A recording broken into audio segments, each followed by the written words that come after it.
Hi గారు, welcome to our channel. ప్రస్తుతం మనతో పాటు దాము బాలాజీ గారు సీనియర్ జర్నలిస్ట్ ఉన్నారు. వారితో ఒకసారి మాట్లాడదాం. సార్ నమస్కారం సార్. నమస్తే. సార్, ఇరాన్ కు ట్రంప్ మరొకసారి హెచ్చరికలు అయితే జారీ చేశారు సార్. అంటే నాటో సమావేశంలో మాట్లాడుతూ ఇంకా దాడులు మేము ఆపేయలేదు, ఇరాన్ పైన దాడులు కంటిన్యూ చేస్తామంటూ ఒక హెచ్చరికలు అయితే జారీ చేశాడు. ఎందుకు మళ్ళీ దాడులు చేస్తా అంటున్నట్టే? మొన్నటి వరకు సీజ్ ఫైర్ అన్నాడు, యుద్ధం ఆపేస్తాను, ప్రపంచ శాంతి అన్నాడు. మళ్ళీ దాడులు చేస్తామని చెప్పేదానికి కారణం ఏంటి? దీనికి సంబంధించి మీరు ఏం చెప్తారు సార్? మళ్ళీ ఇప్పుడు ఇరాన్ మీద అమెరికా యుద్ధాన్ని ప్రకటిస్తుందా, ఇరాన్ మీద బాంబులతో అటాక్ చేస్తుందా అన్న సందేహాలు అయితే అందరికీ ఉన్నాయి. ఎందుకంటే అసలు ఈ సీజ్ ఫైర్ మీదనే నమ్మకం లేదు ఎవరికి. ఇది నిజంగానే సీజ్ ఫైరా అనేది లేదు. ఎందుకంటే ఇజ్రాయెల్ ఇరాన్ని దెబ్బతీయాలని, ఇరాన్లో రిజీమ్ చేంజ్ అంటే ఖమేనీని చంపేసి కొత్త ప్రభుత్వాన్ని తీసుకురావాలనేది ప్రధానంగా ఇజ్రాయెల్ గోలు. ఇజ్రాయెల్ గత 20 ఏళ్ళ నుంచి అమెరికాని ఇరాన్ మీద బాంబు వేయించాలనేది నెతన్యాహు గోల్. అది నెతన్యాహు ఆ విషయంలో సక్సెస్ అయ్యాడు. అమెరికాని ఇరాన్ మీద బాంబు వేయించాలి అని తన గోల్లో సక్సెస్ అయ్యాడు. అంటే ఇరాన్ని ఐసోలేట్ చేయాలి, ఇరాన్ మీద ఆంక్షలు విధించాలి, ఇరాన్ మీద అమెరికా యుద్ధం ప్రకటించాలి. ఇరాన్ ఇబ్బందుల్లో ఉండి బాగా రూయిన్ అయిపోతే మనం డామినేట్ చేయొచ్చు, మన గ్రేటర్ ఇజ్రాయిల్ అనే ఒక కాన్సెప్ట్ నెరవేరుతుంది అనేది బెంజమిన్ నెతన్యాహుకు ఉండే ప్లాను. దాన్ని ఇజ్రాయెల్ కూడా సపోర్ట్ చేస్తుంది. వాళ్ళ దేశ ప్రజలు కూడా దాదాపు 82% యుద్ధాన్ని సపోర్ట్ చేస్తున్నారు ఇజ్రాయెల్ ప్రజల్లో. ఒక రీసెర్చ్ సంస్థ దాని మీద పోల్ చేస్తే 82% సపోర్ట్ చేస్తున్నారు. సో అంటే ఎథ్నిక్ క్లీన్సింగ్ అంటారు. పాలస్తీనా ప్రజలను, ఇజ్రాయెల్లో ఉన్న వాళ్ళని కావచ్చు, లేకపోతే గాజాలో ఉన్న వాళ్ళని కావచ్చు, లేకపోతే వెస్ట్ బ్యాంక్లో ఉన్న వాళ్ళని కావచ్చు, వీళ్ళందరినీ తరిమేయాలన్న ఒక ఇజ్రాయెల్ పాలసీని ప్రజలు కూడా అక్కడ సపోర్ట్ చేస్తున్నారు. అది ఒక దౌర్భాగ్యమైన పరిస్థితి అని చెప్పచ్చు. సరే, ఏదేమైనా ఈ ఇజ్రాయెల్ గోల్లోకి ట్రంప్ ఎంటర్ అయ్యాడు. మామూలుగా అయితే ట్రంప్ యుద్ధాలకు వ్యతిరేకం. యుద్ధాలంటే నిరంతరం యుద్ధాల్లో ఉండి వియత్నాంలు కావచ్చు, ఇరాక్ కావచ్చు, ఆఫ్ఘనిస్తాన్ కావచ్చు, వీటి వల్ల అమెరికా చాలా నష్టపోయింది. చైనా సైలెంట్గా డెవలప్ అవుతూ వెళ్తుంటే అమెరికా యుద్ధాలతో మునిగిపోయి నష్టపోయింది అనేది అమెరికన్స్ మెజారిటీ అభిప్రాయం కూడా. దాన్ని ట్రంప్ క్యాచ్ చేసి 2016 ఎలక్షన్ క్యాంపెయిన్లో యుద్ధాలకు వ్యతిరేకంగా మాట్లాడాడు. నేను ఈ స్టూపిడ్ ఇరాక్, ఆఫ్ఘనిస్తాన్ వార్లు వల్లనే జరిగిందనేది ఆయన బలంగా తీసుకెళ్ళాడు. జనం కూడా ఆయన మాటలు నమ్మారు.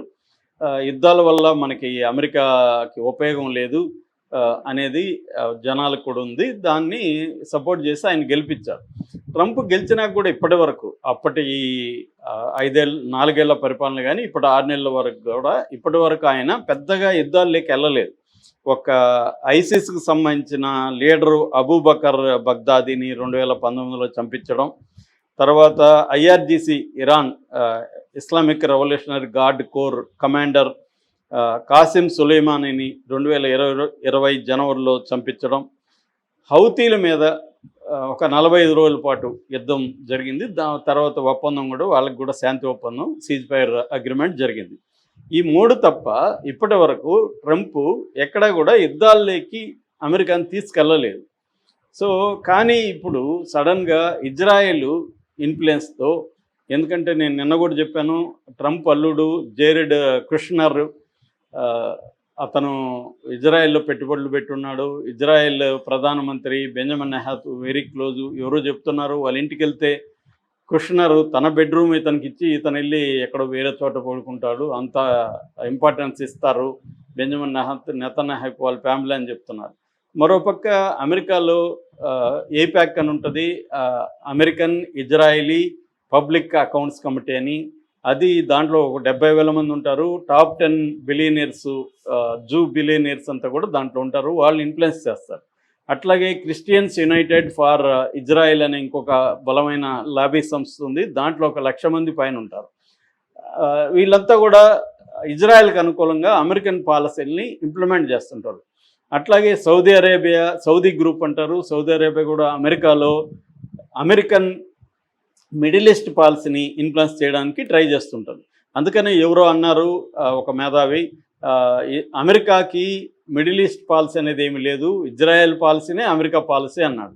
అంటే ఇజ్రాయెల్కి ఏది అవసరమో అదే అమెరికా చేస్తుంది తప్ప అమెరికాకి సపరేట్గా మిడిల్ ఈస్ట్ పాలసీ లేదనేది దీని మీద ఒక ఎక్స్పర్ట్ చెప్పాడు. చూశాను నేను ఇంటర్వ్యూలో. అలాగా ఇప్పుడు నిజానికి ట్రంప్కి యుద్ధం ఏం అవసరం లేదు. ఇరాన్లో బాంబు ఉంటే ఏంటి, బాంబు ఉండకపోతే ఏంటి? ట్రంప్ దగ్గర 5400 న్యూక్లియర్ వార్ హెడ్స్ ఉన్నాయి. Second highest. ఫస్ట్ వచ్చి రష్యా 6000 దాకా ఉన్నాయి. సెకండ్ వచ్చి ప్రపంచంలోనే second highest nuclear war heads ఉన్న దేశం అమెరికా. దాంతోపాటు రకరకాల వెపన్స్ వాళ్ళ దగ్గర ఉన్నాయి. సో నెంబర్ 1 వచ్చి డిఫెన్స్లో అమెరికానే ఇప్పటికి కూడా. సో అలాంటప్పుడు అమెరికా ఇరాన్కి భయపడాల్సిన అవసరం ఏమీ లేదు. ఒకవేళ బాంబు ఉన్నా కూడా ఇరాన్కి ఏం భయపడాల్సిన అవసరం లేదు, ఇరాన్ పట్టించుకోవాల్సిన అవసరం లేదు. కానీ అమెరికా ఎందుకు బాంబు వేసింది ఇక్కడ వచ్చి? దాని ఏమంటారు, బంకర్ బస్టర్ బాంబు GBU 57 అనే ఒక బాంబుని B-2 స్టెల్త్ విమానాల ద్వారా తీసుకొచ్చి ఎందుకు వేసింది అంటే ఇజ్రాయెల్ కోసమే వేసింది. ఇజ్రాయెల్ది చిరకాలపు కళ అది.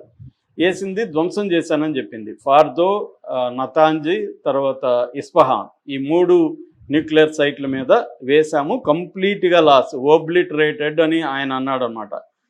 అంటే కంప్లీట్గా రూయిన్ చేసేసామని అన్నాడు. అయితే ఆయన కంప్లీట్గా రూయిన్ చేయలేదని అమెరికన్ మిలిటరీ డిఫెన్స్ ఇంటెలిజెన్స్ ఏజెన్సీనే ఒక రిపోర్ట్ ఇచ్చిందని, అది లీక్ అయ్యి CNN, న్యూయార్క్ టైమ్స్లో లీక్ అయింది. అందులో ఏముందంటే కంప్లీట్గా అవ్వలేదు, కొంతవరకు రూయిన్ అయింది, కొన్ని నెలల్లో మళ్ళీ వాళ్ళు న్యూక్లియర్ బాంబు తయారు చేయగలరు అనేది చెప్పారు. కంప్లీట్గా ఇప్పుడు అట్లాగే ఇంటర్నేషనల్ ఆటమిక్ ఏజెన్సీ కూడా నిర్దిష్టంగా రూయిన్ అయినట్టు మా దగ్గర ఏమి ఆధారాలు లేవు, వాళ్ళు తరలించినట్టయినా మేము కూడా అనుకుంటున్నామని చెప్పింది. అట్లాగే ఒక 16 ట్రక్కులు ఇది బాంబు లేకముందు, ఎందుకంటే బాంబు లేకపోతున్నామని అమెరికా వాళ్ళు ఇరాన్కి ముందే చెప్పారనేది కూడా న్యూస్ బయటకు వచ్చింది. సో ఇరాన్కి ముందే చెప్పడం అంటే అర్థమేమి? అక్కడ ఉన్న మా టెక్నీషియన్లు కావచ్చు, లేబర్ కావచ్చు, వాళ్ళందరిని బయటికి తీశారు. అట్లాగే అక్కడ 400 kgల వెపన్ గ్రేడ్ యురేనియం అంటారు. అంటే మామూలుగా సివిల్ న్యూక్లియర్ ఎనర్జీ కోసం యురేనియంని శుద్ధి ఎంత చేయొచ్చు అంటే 3 to 5% చేస్తే సరిపోతుంది. ఒకవేళ రీసెర్చ్ కోసం అయితే 20% వరకు శుద్ధి చేస్తే సరిపోతుంది. కానీ వీళ్ళు 60% చేశారని చెప్తున్నారు.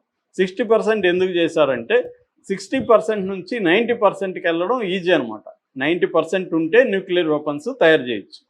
అంటే దాన్ని యురేనియం 235 అంటారు. 238 అనేది బేస్ యురేనియము, దాన్ని 235 యురేనియంగా మారిస్తే అది 60% నుంచి 90%కి త్వరగానే ఒక 2-3 వారాల్లో అయిపోయే అవకాశం ఉంది. అందుకని వీళ్ళు 60% చేశారు, దాన్ని రూయిన్ చేయాలనేది ఇప్పుడు వీళ్ళు చెప్పింది.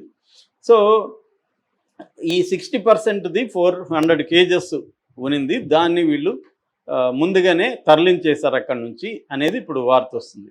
దీన్ని ట్రంప్ అడిగినప్పుడు ట్రంప్ ఏం చెప్పాడంటే, మొన్న ప్రేగ్లో నాటో సమావేశం జరుగుతున్నప్పుడు స్టేజ్ మీద నుంచి ట్రంప్ మాట్లాడినప్పుడు ఏం చెప్పాడంటే, మళ్ళీ మేము అటాక్ చేసే పాజిబిలిటీ అయితే ఉంది అనేది ఒకటి చెప్పాడు.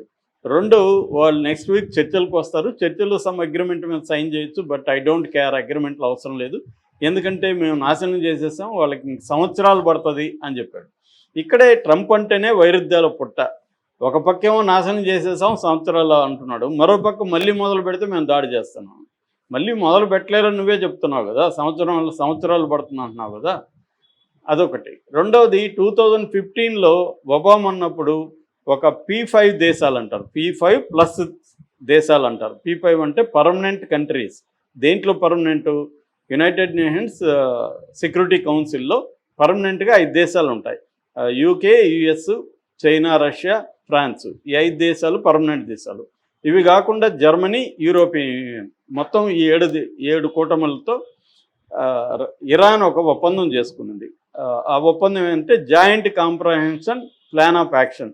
ఈ ఒప్పందంలో సంతకం చేసింది ఇరాన్. ఎందుకంటే మా నిల్వల్ని మేము పెంచము, ఈ టాప్ గ్రేడ్ యురేనియంను పెంచము, అట్లాగే ఇంటర్నేషనల్ సంస్థలు, ఇంటర్నేషనల్ ఆటమిక్ ఏజెన్సీ కానీ మిగతా సంస్థలు మా దేశంలో ఇన్స్పెక్ట్ చేసుకోవచ్చు అని చెప్పింది ఇరాన్ ఒప్పందం. మళ్ళీ దాన్ని ఎవరు బ్రేక్ చేసింది? ట్రంపే. 2018లో ట్రంపే బ్రేక్ చేశాడు.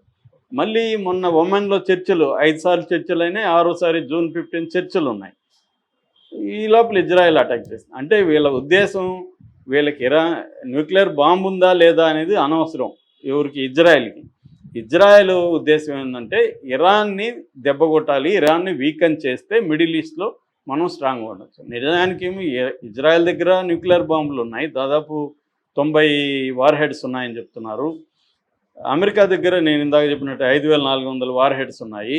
ఒక్క వార్ హెడ్ కూడా అసలు న్యూక్లియర్ వెపనే లేని ఇరాన్ని ఉందని చెప్పి దాడి చేయడం ఎలా ఉందంటే, నేను నీ ఇంటి మీద దాడి చేస్తే పోలీసులు వచ్చి అడిగారు, ఎందుకు దాడి చేసావు ఆయన ఇంటి మీద అంటే, ఆయన నన్ను కొట్టబోతున్నాడని నాకు తెలిసింది సార్, అందుకని నేనే వెళ్ళి కొట్టాను అన్నట్టు ఉంది ఇది. అంత తప్ప నిజానికి ఇవి మళ్ళీ యుద్ధం వస్తే ఏముంది, ఆల్రెడీ ఇరాన్ రంగంలో దిగుతుంది, రెడీగా ఉంది. దీన్నే ఇప్పుడు ట్రంప్ డాక్ట్రిన్ అని పిలుస్తున్నారు. వీడి వ్యాన్స్ ఆ పేరు పెట్టాడు. ట్రంప్ డాక్ట్రిన్ అర్థమైందంటే, use overwhelming military power to solve A problem and you get the hell out of their before it protracted conflict. అంటే ఒక భయంకరమైన పవర్ఫుల్ వెపన్స్తో అటాక్ చేసి స్పీడ్గా మళ్ళీ బయటకు వచ్చేయడం, ఇది ట్రంప్ డాక్ట్రిన్ అని చెప్తున్నారు. అంటే ప్రొట్రాక్టెడ్ దీర్ఘకాల యుద్ధం కాకుండా అటాక్ రిట్రీట్ అనేది పద్ధతి అని. అంటే నీ ఇష్టమైన అన్ని